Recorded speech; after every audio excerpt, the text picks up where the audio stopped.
leen te di leen dalal jàmm ci seen rajo rawatina seen rubrique Sud Fiscalité tey jii nag ñu si dalal ki di monsieur Baboucar Coly di contrôleur des impôts à la direction des systèmes d'information bu nekkee ci direction générale des impôts et domaines liñ si fas yéene waxtaanee nag moo di déploiement bu plateforme télédéclaration ak télépaiement bi ñuy duppee e-tax monsieur Coly ñu ngi lay nuyu. fay naa la madame. ci li nga xamante ni moom la DGID jógte nag ngir gën a yaatal wala sax ñoŋalaat lii di ay procédure am tax na nag ba mu indi version 4 bu e-tax mën nga dellu si fonctionnalité yu bees yi nga xamante ni jël na ko dugal ko ci boobee plateforme. ni nga ko waxee madame effectivement DGID dafa am plateforme bu bees bu mu duppee e-tax 4 plateforme boobu dafa am ñetti fonctionnalité benn bi ñu ngi koy tuddee télédéclaration beneen bi télépaiement bu ci mujjee mooy messagerie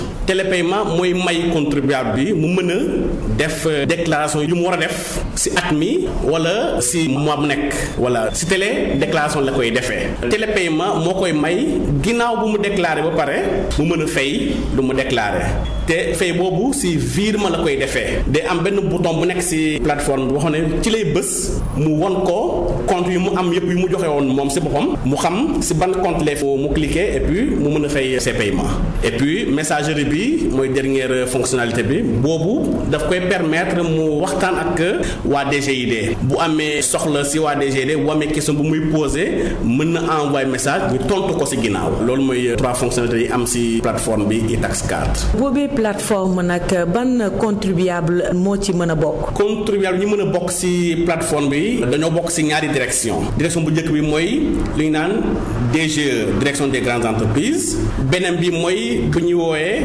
DME direction des moyennes entreprises. DGE mooy contribuable yoo xamante ne dañoo am li tubaab di naan chiffre d'affaires maanaam li ngay jaay wala li ngay liggéey at mi bu tolloo 2 milliards ba ci kaw boobu yaa ngi bokk DGE. DME moom dafa am ñetti centre yi fa nekk centre bu njëkk bi mooy centre des moyennes entreprises 1 li ñu woowee CME 1 foofu contribuable yi nga xamante ne dañoo am chiffre d'affaires bu tollu diggante 500 millions ba 2 milliards après boobu CME 2 maanaam centre des moyennes entreprises 2 boobu pour contribuable yi nga xamante ne seen chiffre d'affaires toll na diggante 100 millions ba 500 millions bu mujj bi mooy CPR centre des professions réglementées mooy contribuable yi nga xamante ne dañoo bokk ci kuréel bu ñu naan ordre ñoom ñoo fa nekk mais aussi kuréel yi nga xamante ne dañoo bokk ci état bi te ñu leen di woowe structure publique ñoo nekk ci centre des professions réglementées ñoo war a souscrire pour nekk e-tax 4 ñoo am droit nekk e-tax 4. bu dee ñooñu rek ñoo ci mën a bokk nu ñuy def ba dugg ci plateforme bi. ñaari façon moo am bu fekkee nekkoon nga déjà ci e-tax 2 boo demee di jéem a dugg ci sa compte dafa am benn message bi ngi lay envoyé pour naan la demal nga souscrire aussi e-tax 4 day am benn lien bu muy àndal boo cliquer mu ubbil la page bi nga bind lépp li nga war a remplir nga remplir ko nga envoyé booba nga xam ne souscrire nga pare nga ci bu fekkee nekkoon ci e-tax 2 boo demee ci site DGID bu ñu tuddee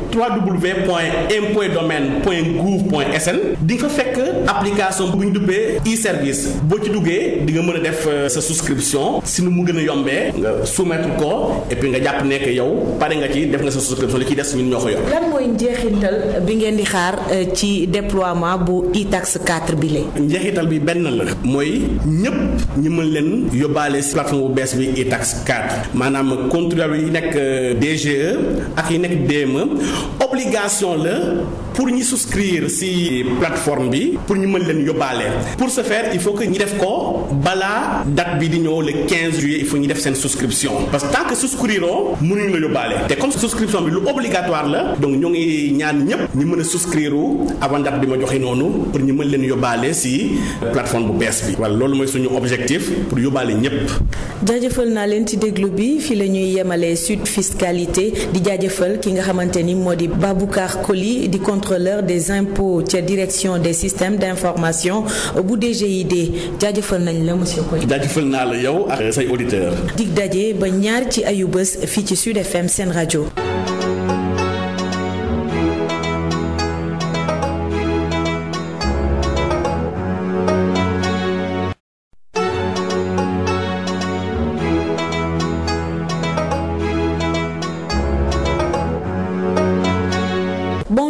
bienvenue, chers auditeurs de Sen Radio, dans votre rubrique Sud Fiscalité. Pour ce présent numéro, nous recevons Monsieur Baboucar Koli, contrôleur des impôts à la direction des systèmes d'information de la Direction générale des impôts et des domaines. Et il sera question du déploiement de la plateforme de télédéclaration et télépaiement de e-tax. Bonjour, Monsieur Koli.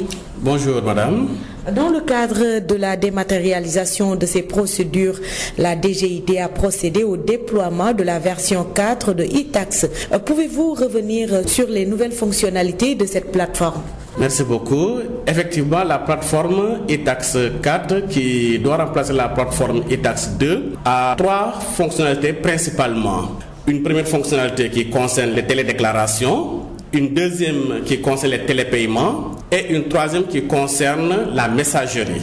Pour la première fonctionnalité, il s'agit pour le contribuable de souscrire à toutes ses obligations déclaratives, qu'elles soient mensuelles ou annuelles. Donc, il suffit de cliquer sur l'onglet déclaration et le process est donné. C'est pas compliqué. La deuxième fonctionnalité qui concerne les télépaiements permet au contribuable, une fois qu'il a fini de déclarer ses impôts, de procéder au paiement. Et il n'y a qu'un seul moyen pour le contribuable, c'est le virement. Et il suffit de suivre les instructions aussi de cet onglet télépaiement. Et voilà, le processus est très simple. Il suit les instructions et il va jusqu'au télépaiement. Il clique sur le télépaiement, on lui donne les banques, ces différentes banques qu'il a déjà lui-même données à l'administration fiscale et il choisit les banques par lesquelles il doit faire son paiement. Et la troisième fonctionnalité qui concerne la messagerie permet aux contribuables d'interagir avec l'administration en posant des questions, voilà, en envoyant des messages pour telle ou telle situation qu'ils rencontrent. Et l'administration, avec le support qui est en arrière-plan, va répondre à toutes les requêtes du contribuable. Justement, qui sont les contribuables qui peuvent souscrire à la plateforme? Les contribuables qui peuvent souscrire à la plateforme relèvent de 2 directions. La direction des grandes entreprises et la direction des moyennes entreprises. Il faut peut-être préciser que la direction des grandes entreprises concerne les contribuables qui ont un chiffre d'affaires supérieur ou égal à 2 milliards et au-delà. Et puis les contribuables de la DME, eux, ils relèvent de 3 centres différents. Il y a ce qu'on appelle le centre des moyennes entreprises 1, CME1, avec un chiffre d'affaires compris entre 500 millions et 2 milliards. Centre des moyennes entreprises 2, CME2, avec un chiffre d'affaires compris entre 100 millions et 500 millions. Centre des professions réglementées, CPR, qui concerne les professions soumises à un ordre. Exemple, l'ordre des médecins, l'ordre des avocats, mais aussi de toutes les structures publiques. Voilà les contribuables qui constituent le portefeuille de la DME généralement. Dites-nous comment accéder à la plateforme. Pour accéder à la plateforme, on peut directement aller sur le site de la DGID, www.impôts-et-domaines.gouv.sn. Ou bien, pour ceux qui étaient déjà dans e-tax 2, en essayant de se connecter à leur compte e-tax 2, ils vont recevoir un message. Et ce message est accompagné d'un lien qui les redirige vers la souscription à e-tax 4. Donc, avec ces 2 moyens, on peut facilement souscrire à la plateforme e-tax 4. Monsieur Koli, donc, quel est le résultat attendu pour le déploiement de e-tax 4? C'est d'embarquer tous les contribuables des 2 directions, direction des grandes entreprises et direction des moyennes entreprises. Il faut souligner que pour ces contribuables-là, la souscription à e-tax 4 est obligatoire. Ils doivent donc souscrire à cette plateforme avant le 15 juillet pour qu'on puisse les embarquer tous. Parce qu'on ne peut pas être embarqué sans au préalable avoir fait la souscription. C'est pour cela qu'on lance un appel à tous les contribuables de ces 2 directions de procéder à la souscription, comme on l'avait déjà expliqué par les voies qu'on avait déjà soulignées, pour que le travail soit accompli le plus rapidement possible avant la date du 15. C'est la fin de votre rubrique Sud Fiscalité. Merci beaucoup à Monsieur Baboucar Koli, contrôleur des impôts à la direction des systèmes d'information. Merci madame. Rendez-vous est pris dans 2 semaines.